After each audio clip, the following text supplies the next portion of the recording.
অবশেষে অপেক্ষার অবসান হলো, কারণ সোনু সুদের অ্যাকশন ফিল্ম ফাতের ট্রেলার অবশেষে নির্মাতারা প্রকাশ করেছেন। মুভিতে সোনু সুদকে একজন নৃশংস এবং জ্বলন্ত অ্যাকশন হিরো হিসেবে দেখানো হয়েছে। ফাতের ট্রেলার সম্পর্কে কথা বলতে গিয়ে সোনু সুদ এটির চেহারায় একজন এজেন্টের ভূমিকায় অভিনয় করেছেন, যিনি বদমাশদের শিকার করছেন যারা সাইবার ক্রাইমের সাহায্যে কিছু কুখ্যাত কার্যালয় বন্ধ করে দিচ্ছে। আমরা ইঙ্গিত পেয়েছি যে তিনি একজন অন্ধকার অতীত এবং রক্তাক্ত বর্তমান একজন মানুষ। জ্যাকলিন ফার্নান্ডেজ তার পার্টনার ইন অপরাধ এবং পরে তার প্রেমের আগ্রহের চরিত্রে অভিনয় করছেন বলে মনে হচ্ছে, যেখানে নাসিরউদ্দিন শাহ একজন চক্রান্তকারী প্রতিপক্ষের ভূমিকায় অভিনয় করেছেন। এটি নিরাপদে বলা যেতে পারে যে সোনু সুদ ফাতে মুভির পথ প্রদর্শক। ট্রেলারে তাকে ভয়ঙ্কর অবতারে দেখানো হয়েছে, যেখানে তিনি নির্দয়ভাবে বদমাশদের কেটে ফেলেন। অভিনেতা তার ভাস্কর্যে শরীরকে ফ্ল্যাট করেন এবং সমস্ত হাই অকটেন অ্যাকশন সিকোয়েন্সে রাগী অ্যাকশন হিরোকে চ্যানেল করেন, যা চরিত্রটির প্রতি তার উৎসর্গের সাক্ষী। যদিও ফাতে ট্রেলারটি বেশিরভাগই তার অ্যাকশন সিকোয়েন্সের উপর ফোকাস করে এবং আমরা ফিল্মে তার চরিত্রের আরো শেডের সাক্ষী হতে পারি। আমরা আশা করি যে জ্যাকলিন ফার্নান্ডেজের চরিত্রটি তার কাছে বা সোনু সুদের প্রেমের আগ্রহে হ্রাস না করে তার কাছে আরো বেশি ছায়া ফেলেছে। আমরা নাসিরউদ্দিন শাহের চরিত্র সম্পর্কে খুব বেশি অনুমান করতে পারি না, যা এখনো পর্যন্ত গোপন রাখা হয়েছে বলে মনে হয়। অ্যাকশন সিকোয়েন্সগুলি ফাতে ট্রেলারটির আরেকটি হাইলাইট। নির্মাতারা তীব্রতা, সহিংসতা এবং ঘোরের সাথে সম্পূর্ণ থ্রোটল চলে গেছে। এটি প্রায় আমাদের কিল মুভিতে থ্রোব্যাক দেয়। অ্যাকশন সিকোয়েন্সের সময় কিছু সংলাপ চটকদার বলে মনে হয়, কিন্তু খুব বেশি করে দিলে দৃশ্যের সারমর্ম নষ্ট হয়ে যেতে পারে। রিবেটিং বিজি স্কোর হলো কেকের আরেকটি চেরি।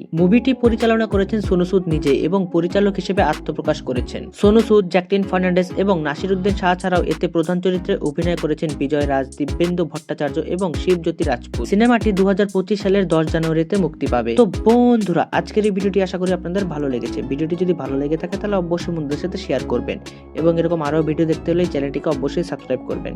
ধন্যবাদ।